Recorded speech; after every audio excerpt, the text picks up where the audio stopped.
The joy of helping others. Do you feel joy when you help others? Yeah. Yes.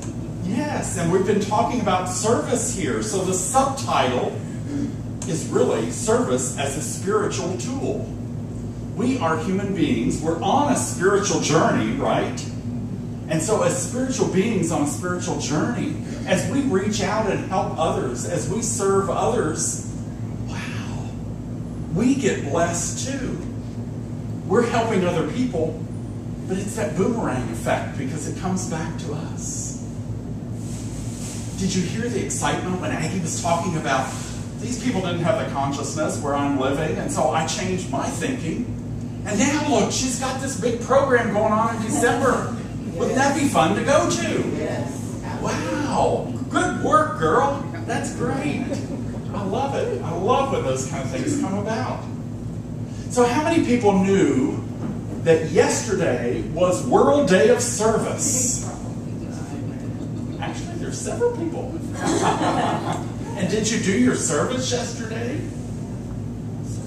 We do service every day. Thank you, Sandy. Yes, we do service every day. Are we conscious about it? Some days we are. And I bet some days we're not. But we're actually out there showing up as Spirit every day, loving people, being with people, and people watch the example that we show. Some days I don't want them to watch the example I show. But it's always going on, isn't it? Yes. So yesterday was World Day of Service. So being the person I am, I thought, well, we need to define what service is.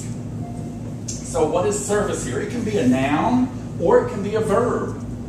And I like the first part here, the action of helping or doing work. The action of helping or doing work for someone. That serves me better for how I define service here.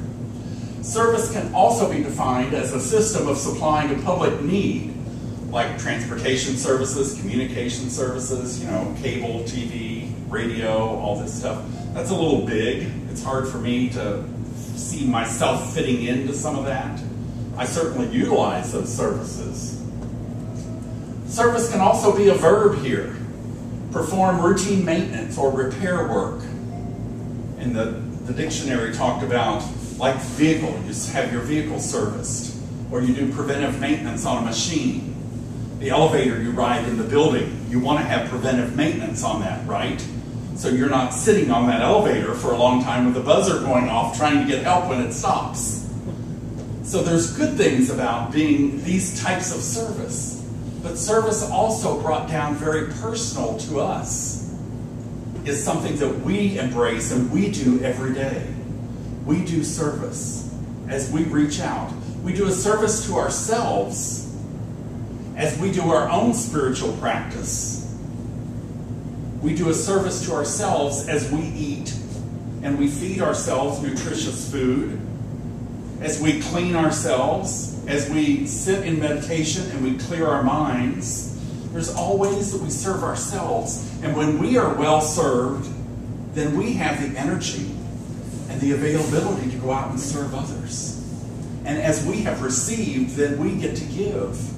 And it's that law of circulation. We're constantly giving and receiving. So it's really important for us to have a World Day of Service, to be about service here and reaching out beyond ourselves.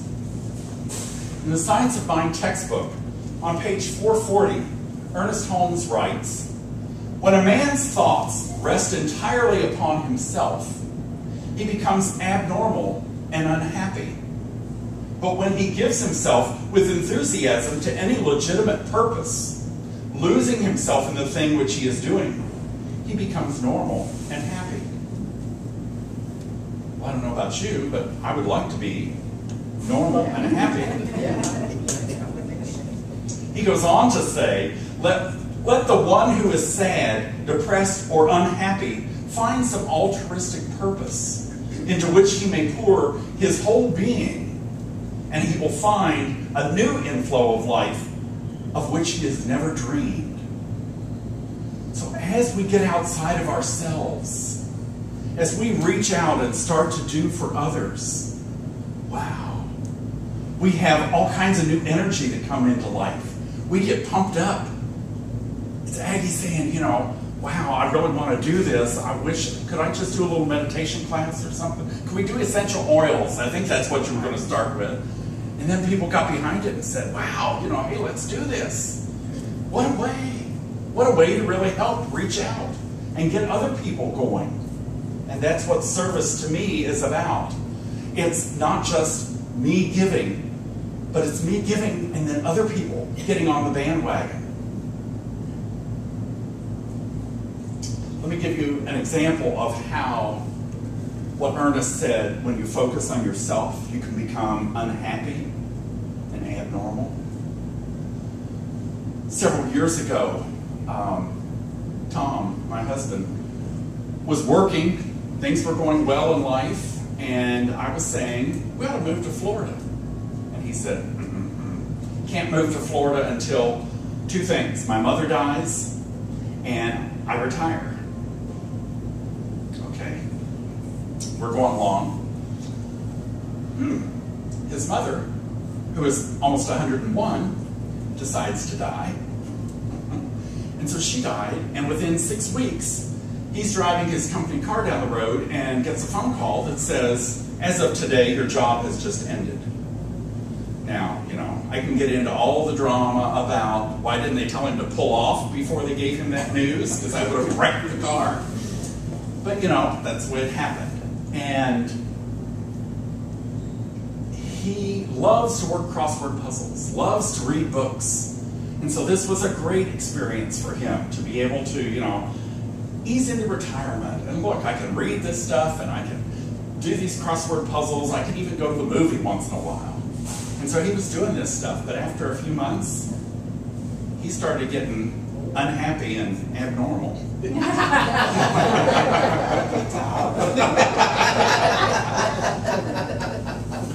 And so he realized that he needed to get outside of himself. I realized that.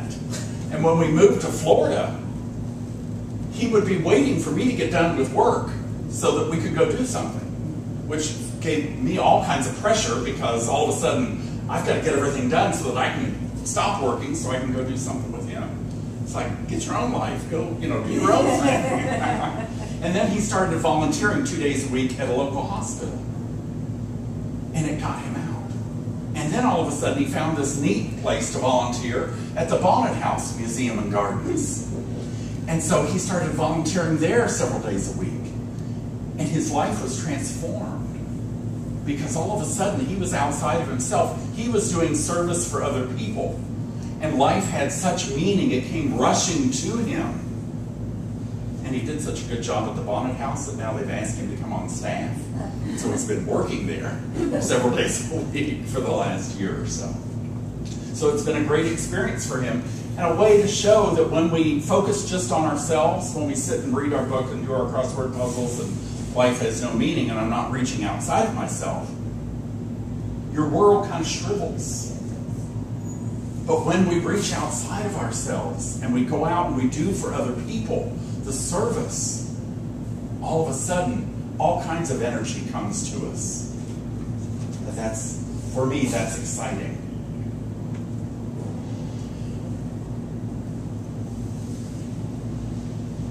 Martin Luther King said, the first question the priest and the Levite ask is, should I stop to help this man? The Good Samaritan turned that question around, and the Good Samaritan asked, if I don't stop to help this man, what will become of him? To me, that really brings back to myself. Is it about what I'm going to get when I do service, when I reach out? Am I just doing it so that people will like me? Or, you know, I'll be able to get the better parking place, or, you know, whatever it is? Or am I doing it because I really want to help people? What's the motive behind? So looking at how are we living our lives? What's our motivation there? And hopefully our motivation is to live the best life we can.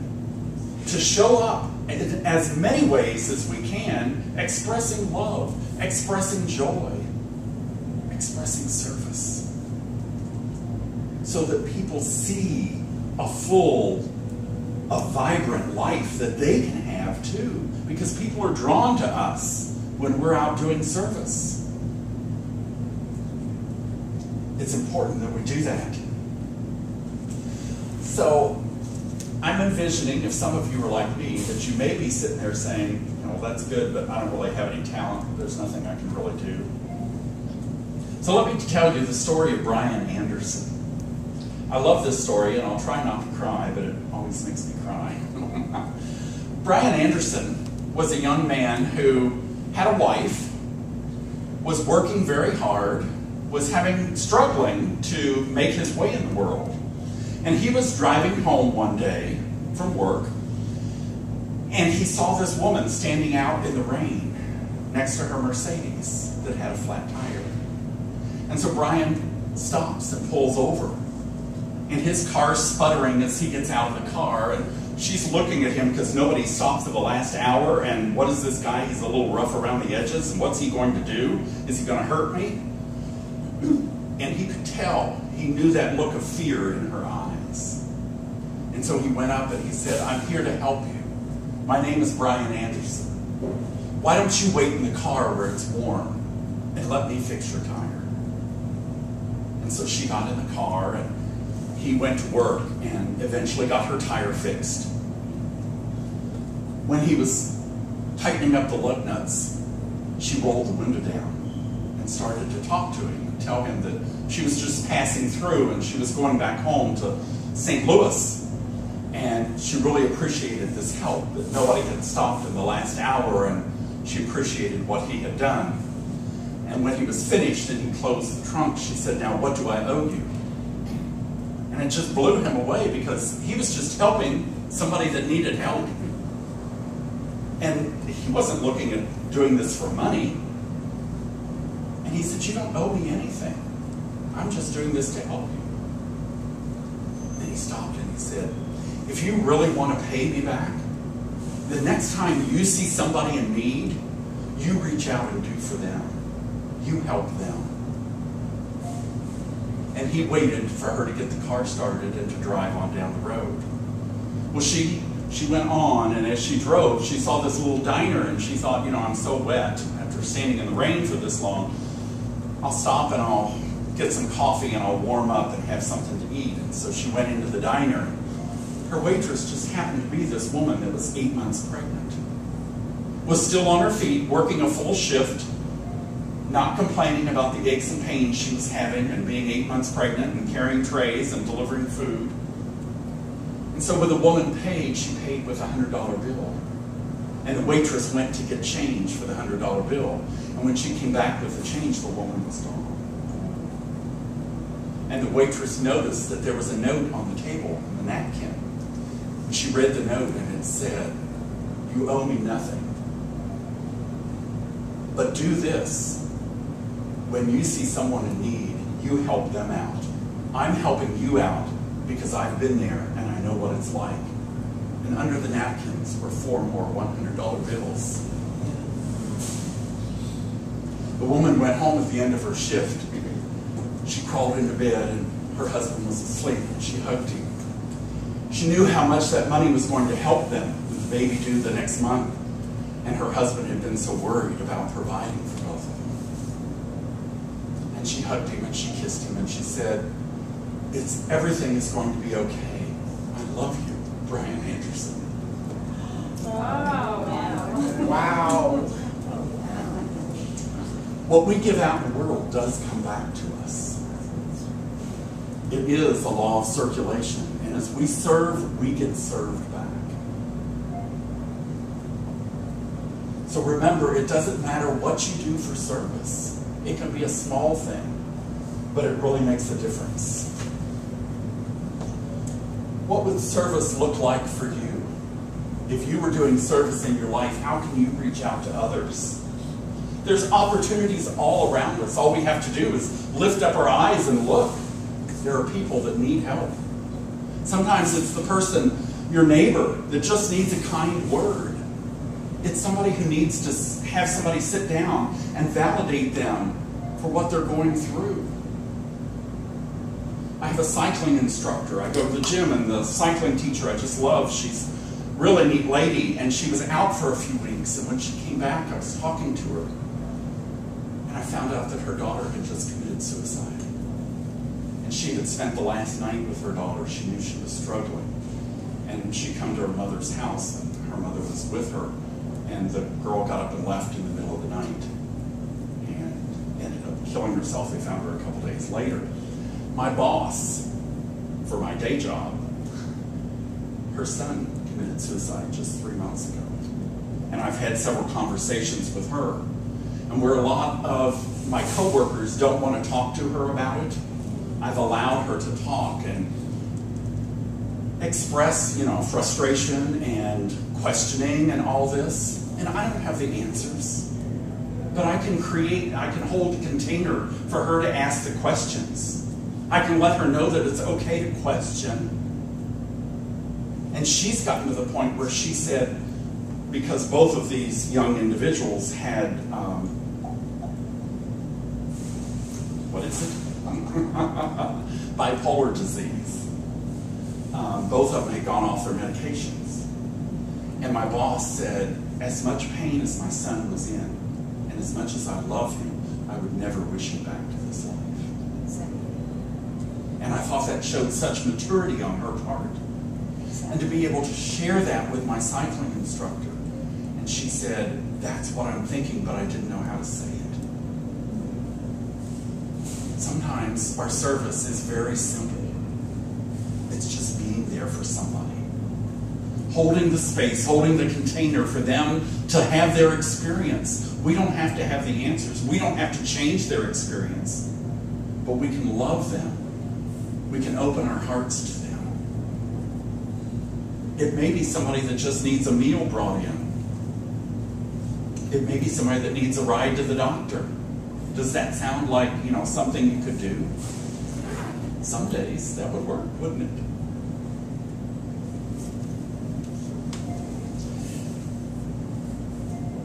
I was at a restaurant one time. This was when we were in Kentucky, and I was traveling for work, and it was a long day, and I was tired, and no, I didn't have a flat tire, thank goodness. But I saw this family come in, and this was, 8:30 at night or something, and there was four or five little kids, and mom and dad. And dad, I could tell, was a blue-collar worker, had a little bit of grease on his shirt and all this, but he had tried to clean himself up. And mom, had cleaned herself up, and they were there, and it dawned on me as I listened to their conversation, because I was sitting very close, one of the little girls, it was her birthday, and they had promised to take her out for dinner. And so it had been a long day for the parents, but they brought them out for dinner. And it was at Applebee's or something like that, And I watched how loving these parents were for these kids, because they talked to them, they validated them for what they were saying, and they didn't just do their little adult talk and let the kids play over here. They were really interested in the kids and drawing them out. And I was so impressed with how they parented. And when I got ready to leave, I asked their waitress if I could have their bill. And I paid their bill. And I made sure I put dessert on there too. And I left. And I know I didn't see a reaction. They didn't know what I had done before I left. But I know in my heart that they were blessed. And I told the waitress, I said, make sure that you tell them this man that paid for their bill was very impressed with how they showed their love for their kids and the parenting that they were doing. There's all kinds of ways that we can be of service to people, that we can give back. Just open our eyes and look for it.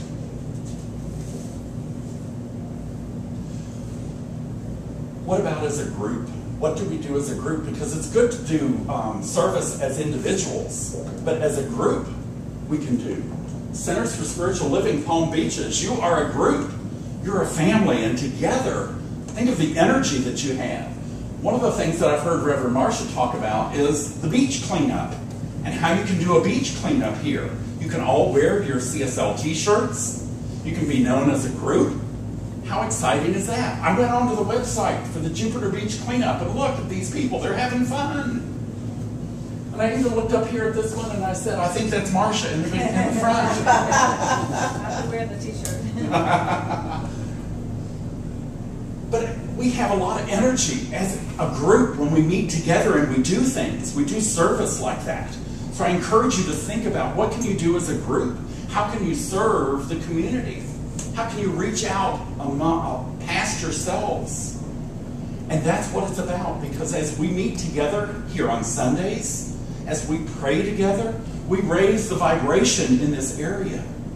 As you do service work together, you raise the vibration in this community. You make the world a better place, a place that works for everyone. One of the things, Tom and I have been attending this small center in Dania Beach. And one of the things that I did as a service project, now I have to say I did it for school, but it turned out to be such a blessing for me. It was a Shoes for Water campaign. And so I collected shoes from everybody, used shoes, and then I sent them to this organization. They sold the shoes to street vendors in other countries, and they used the money to buy drilling wells to drill freshwater wells in Africa. And so I had a video that showed what they were doing and some of the people that they had helped and the little kids coming around the well and how far they had to walk for their buckets of water every day. And the water they were getting was muddy. And so it was, very touching for me to see this. And I started collecting shoes, and I told our little community, which is like 12 people, this is what I'm doing. One of the ladies got so excited, she took one of my posters and she put it up at the gym where she goes. And it was a lot of Miami-Dade police officers there. They were bringing in their shoes. Some of them, I swear, they had never worn. They'd bring them in brand new boxes. And I had all these great shoes. Well, it was a requirement that I tie the shoes together or bind them together before I send them. So I'm taking each pair of shoes, tying the shoestrings together, or I'm putting rubber bands around them. And what I found was it was a real spiritual practice for me, because I could bless each shoe and the people that gave them and the people that would be getting them. And I could see some of these little kids' shoes, they were so precious, and I'm like, oh, these little girls are going to think they are just so neat when they get to wear these shoes. Oh my God, look at these boots this guy is going to get. These are perfect. So it's service. And I was doing it on my own, but I did it with a group, and the group had a whole lot of energy. And as a small group, we had over 550 pair of shoes that we collected. Tom was getting on me because they were taking over our condo. We were having company. I mean, we need to get this out of the second bedroom here. And it was a great service project. It was a great way to reach outside of ourselves and get the community involved. So there are lots of ways that we can serve as a group. I have another lady in our congregation that is from Jamaica. And she goes and she's a nurse, and she goes and does medical missions in Jamaica. And so what I'm doing is I'm saving all my little pill bottles for her, because on their medical missions they need pill bottles to give people medications. And so I'm saving those up and I give them to her so that she can take them and use them. It's simple ways that we can serve.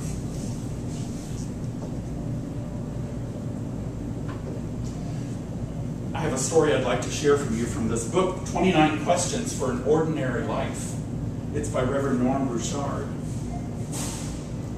And when he was a little boy, he was upset that he wasn't getting an allowance, because everybody else got an allowance. And so he should get an allowance too.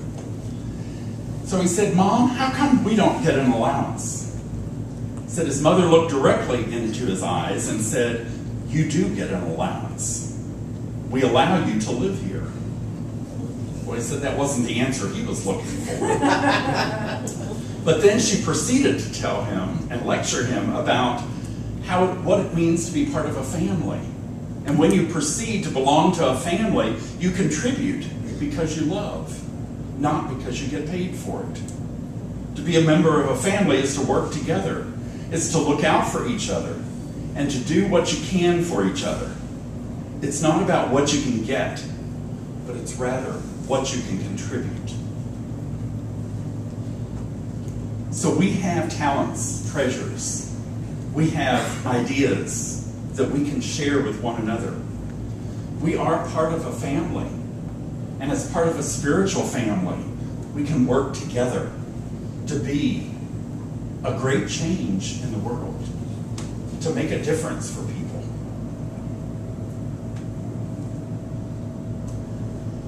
As spiritual beings, when we commit to a higher consciousness, which is service, we're doing a service to the world. As we raise our consciousness, as we get outside of ourselves, we're helping people. We're encouraging other people. And we raise that vibration within the world. And that's very important for us to do. Have you seen this bird before? I had never seen this. This is a quail bird. And I have a story I'll read you. This bird was in Mexico, and the Indians there said that their grandparents had told this story from years ago. There was a great fire in the forest, and it covered the earth. The people and the animals started to run to escape the fire. But the owl, who was running away, noticed a small bird hurrying back and forth between the nearest river and the fire. As he headed toward the small bird, he saw what he was doing. And he noticed that it was the quetzal bird. He was running to the river, picking up little bits of drops of water in his beak, and then returning to the fire to throw that little bit of water on the flame. And the owl approached the quetzal bird and said, "What are you doing, brother? Are you stupid? You're not going to achieve anything by doing this. What are you trying to do? You must run for your life." And the quetzal bird stopped just for a moment. He looked at the owl, and then he answered, "I'm doing what I can." The story is told that the grandparents told through the years about the time that the forest was saved by the quetzal bird, the owl, and many other animals who did what they could and put out the great fire. Are we doing what we can? You might say, my beak is not big enough. The few drops of water I can put on the fire isn't going to help.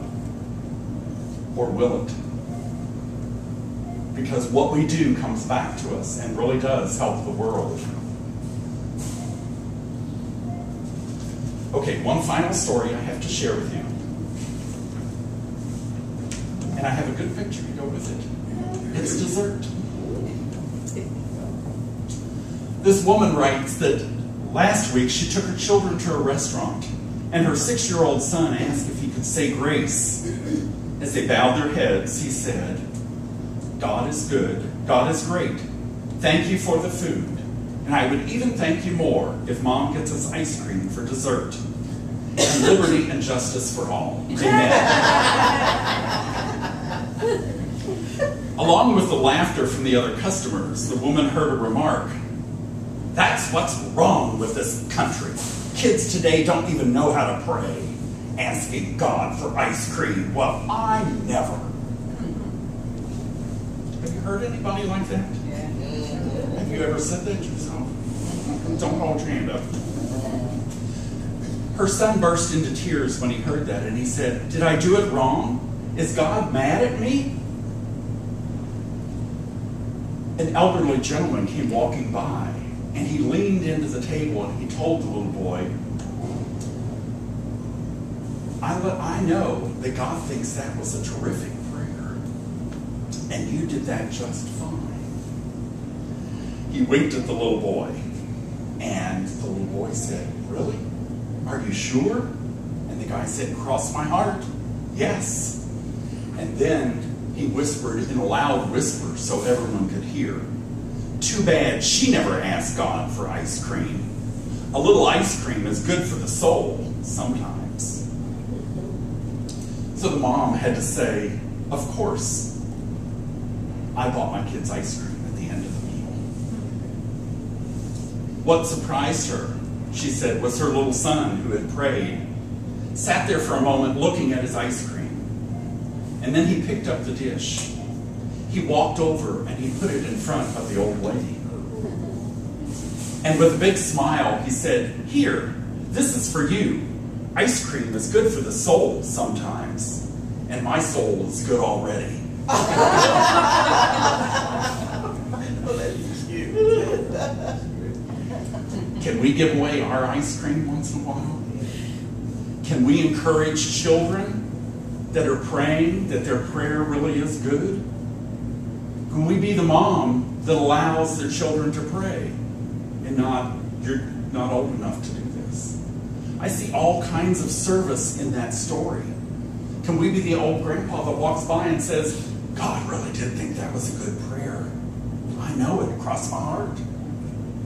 There's ways that we serve people, that we have opportunities every day. Just do it. Just serve them. And remember, a little ice cream is good for the soul sometimes. Namaste.